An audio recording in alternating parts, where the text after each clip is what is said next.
สบายดีเนาะพี่น้องเนาะอยู่ภาคก็สร้างสายเนาะคลิปนี้ก็คือว่าบได้ไปถ่ายรถไถดัดแปลงคลิปนี้เพราะว่าบได้ไปเอาไปเฮ็ดน้ำมือนี่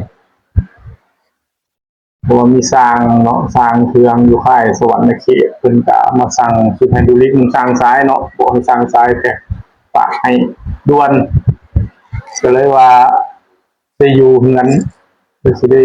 แพ็คฝากให้เพิ่นเนาะไฮดรอลิกเขาก็มีประมาณนี้เนาะมีบั้งยาวมีบั้งหน้าเนาะที่ว่าเป็น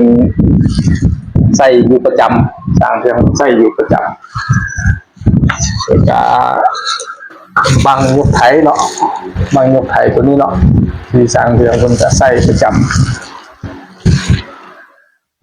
นี้ปั๊มไฮดรอลิกมีคอนโทรลแบบนี้คอนโทรลนี้ตัวนี้ก็เป็นอยู่ในองค์ประกอบของปั๊มมันเนาะตัวนี้มีถังน้ำมันว่าเป็นบอกให้ฝากให้เนาะในส่วนของไฮดรอลิกนี้แต่ว่าเรื่องสายไฮดรอลิกหันแม่นเพิ่นเอาไปติดตั้งแล้วเพิ่นจะสิวัดแทกมาให้สร้างสายอัดหัวอัดสายไปให้เนาะอัดสายฝากไปให้อีกบัดนึงถ้าพี่น้องเขาท่านใดเนาะสนใจสุดไฮดรอลิกเนาะสั่งสายก็สั่งไรเดอร์ติดต่อเข้ามาทักแชทเข้ามาเนาะแล้วก็เรื่องที่พี่น้องถามว่าได้สายได้อย่างบ่หันคือเรื่องได้สายหันแล้วแม่นน่ะนะสายหันเขาบ่ฮู้ว่าเขาสิใช้สั้นยาวส่ำใดเนาะแล้วก็เลยกำหนดตายตัวบ่ได้เนาะว่าพี่น้องแต่ละคนก็เฮ็ดรถบ่คือกันเฮ็ดรถผู้ลางคนก็เฮ็ดรถยาวได้ใช้สายยาวผู้ลางคนก็เฮ็ดรถสั้นได้สายสั้นได้ใช้สายสั้นที่แท้สร้างสายก็อยากให้เอาไปติดตั้งก่อนเนาะติดตั้งก่อนเลยจังแทกมาแล้วแหละเขาจังมาอัดให้เลยจะตีราคาให้อีกบาทนึงว่า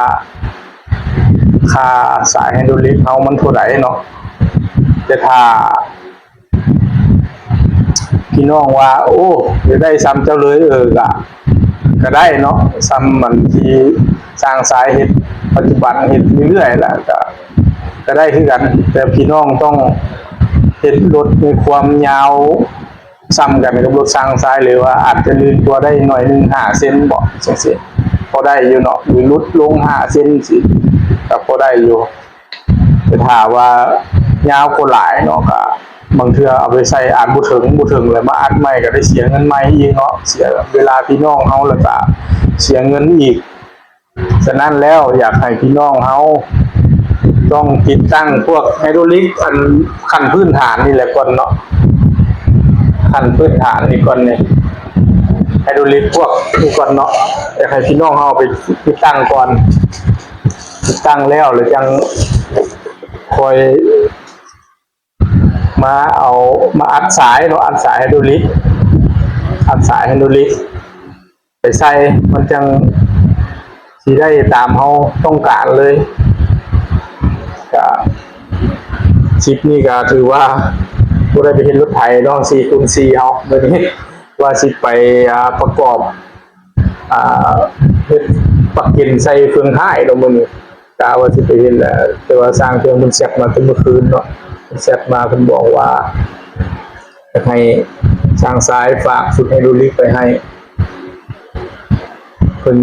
อยากใช้แล้วเพิ่นบอกว่ามื้ออื่นให้ฝากให้เลยเพิ่นว่าก็เลยว่าได้มาแพ็คให้เพิ่นนี้แล้วก็มีหลังคานำเนาะมีหลังคาก็เป็นหลังคาหยางเนาะพี่เขาใช้กันเรื่อยๆแล้วมีกับรถไถดัดแปลงพอดีมันเหมาะสมเลยหลังคาตัวนี้พอดีมันเหมาะสมกับรถไถดัดแปลงเลยขนาดความกว้างความยาวพอดีกับรถไถดัดแปลงเอาเลยนะพี่น้องท่านใดเขาสนใจก็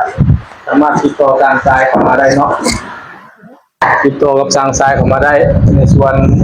ของหลังคาแล้วก็ชุดไฮดรอลิกหรือว่า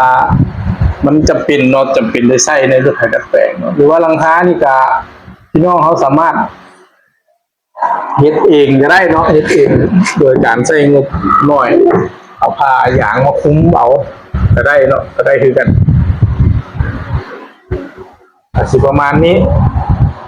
จังได๋ก็ฝากพี่น้องเฮากดไลค์กดแชร์กดติดตามให้สร้างทรายในเด้อขอบใจพี่น้องเฮาหลายๆ